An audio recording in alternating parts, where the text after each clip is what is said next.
আপনার আমাদের এখানে রাত্রে অনেক বৃষ্টি হয়েছে, বৃষ্টি হওয়ার কারণে আপনার ধানের ক্ষেতগুলা সব ডুবে গেছে। তা আমরা এই যে আপনার জাল পাচ্ছি, জাল পাতার কারণে আপনার ওই কম বেশি সব ধরনের মাছই হয়েছে। চ্যাং, ওগোল, পুঁটি, ডাইরকি, দু একটা কই, এমন সব রকমের মাছই হয়েছে, জিওল। এই মাছ এমন কি করা হয়? এই মাছ আপনার এখানে আমরা কিছু রাখি, অনেক মানুষজন আত্মীয় স্বজন মানে যেগুলা পরিচিত বন্ধু বান্ধব অনেকজন আছে, তারা নিয়ে যায়, আসে, দিই আমরা সবাই মিলে হয়তো মানে খাওয়াটা এটা হয় সব। মঙ্গলবার রাত 12টার পর থেকে যে ভারী বর্ষণ হয়েছে মেহেরপুর জেলায়, সেই ভারী বর্ষণের কারণে বিভিন্ন এলাকায় জলাবদ্ধতা দেখা দিয়েছে এবং সেই ক্ষেত্রে প্রচুর পানি হয়েছে। আর যে কারণে বর্ষার পানিতে বিভিন্ন ধরনের দেশীয় প্রজাতির মাছ ধরা শুরু হয়েছে এখানে। এটি গাংনী উপজেলার জোরপুকুরি 16 টাকা সড়কের জোরপুকুরি একটি কালভার্টের নিচে খরা জাল দিয়ে মাছ ধরছে। যে মাছগুলো এখন আমরা দেখবো, আমাদের সাথে থাকুন, নিজে দেখুন এবং অন্যকে দেখাতে ভিডিওটি শেয়ার করে দিন। এখানে যে জালটি আছে, জালের নাম খরা জাল, যেটির এক পাশ দিয়ে মাছ প্রবেশ করবে এবং আর এক পাশে আটকে যাবে। জাল গোছানো চলছে।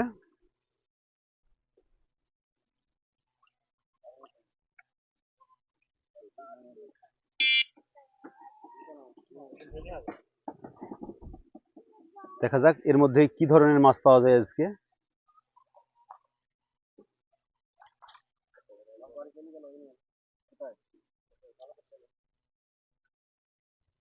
টাকি মাছ দেখা গেছে।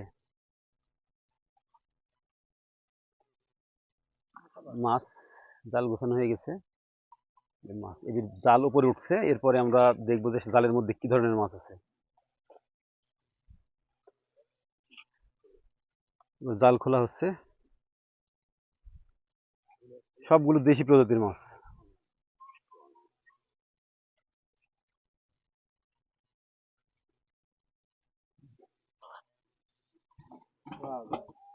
ও, শুধু টাকি মাছ, চ্যাং আর ডারকি,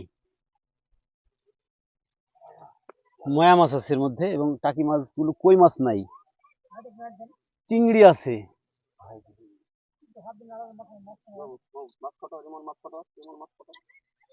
দেশি প্রজাতির যে মাছ, টাকি মাছ, এটি গতকালকে অর্থাৎ আজ মঙ্গলবার প্রচুর যে বৃষ্টি হয়েছে,